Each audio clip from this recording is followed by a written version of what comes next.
You know that feeling when you have a mountain of tasks looming over you, and instead of tackling them, you find yourself scrolling through social media or binge watching another episode of that show you've already seen. It's a familiar struggle, one that many of us face daily. You know that thing you need to do, the assignment, the workout, the project, but you just can't bring yourself to start. It's like your brain is stuck in quicksand, resisting every attempt to move forward.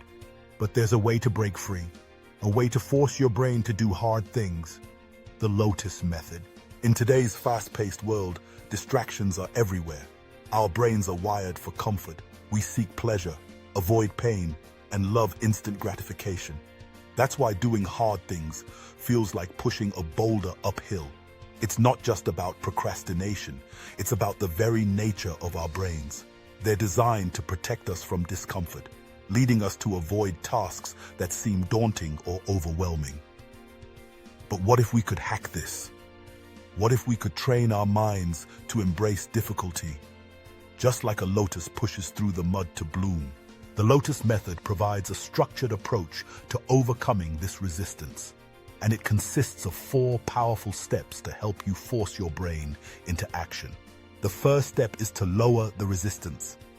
Most people fail because they start with too much friction. The key? Make the first step ridiculously easy. If you need to study, open the book and read just 1 sentence. If you need to work out, simply put on your shoes. The hardest part is starting, and once you lower that initial barrier, action becomes inevitable. Your brain doesn't fear work, it fears the thought of work.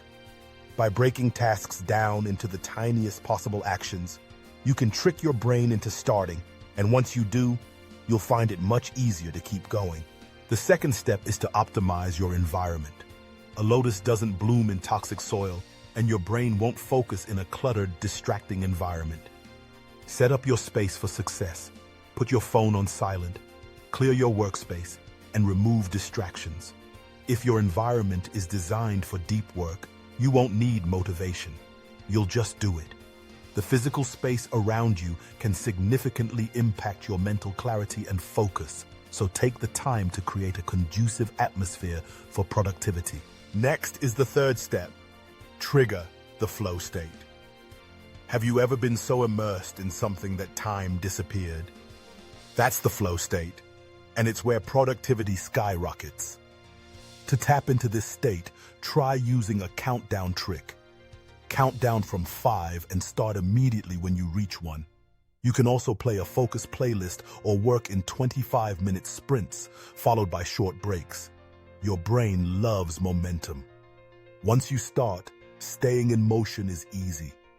The key is to create conditions that allow you to slip into that zone where everything else fades away, and you can fully concentrate on the task at hand.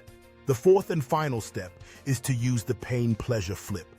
Here's the trick successful people use. They attach pain to inaction and pleasure to progress. For instance, tell yourself, if I don't do this, my future self will suffer. Or, if I finish, I get to enjoy a reward. Your brain follows incentives. By rewiring your thoughts and emotions around tasks, you can shift your perspective. Discipline becomes second nature when you associate pain with procrastination and pleasure with accomplishment. Hard things don't get easier. You just get stronger. The lotus doesn't complain about the mud. It uses it to grow. You can too. Embracing the discomfort of hard tasks is a skill that can be developed over time.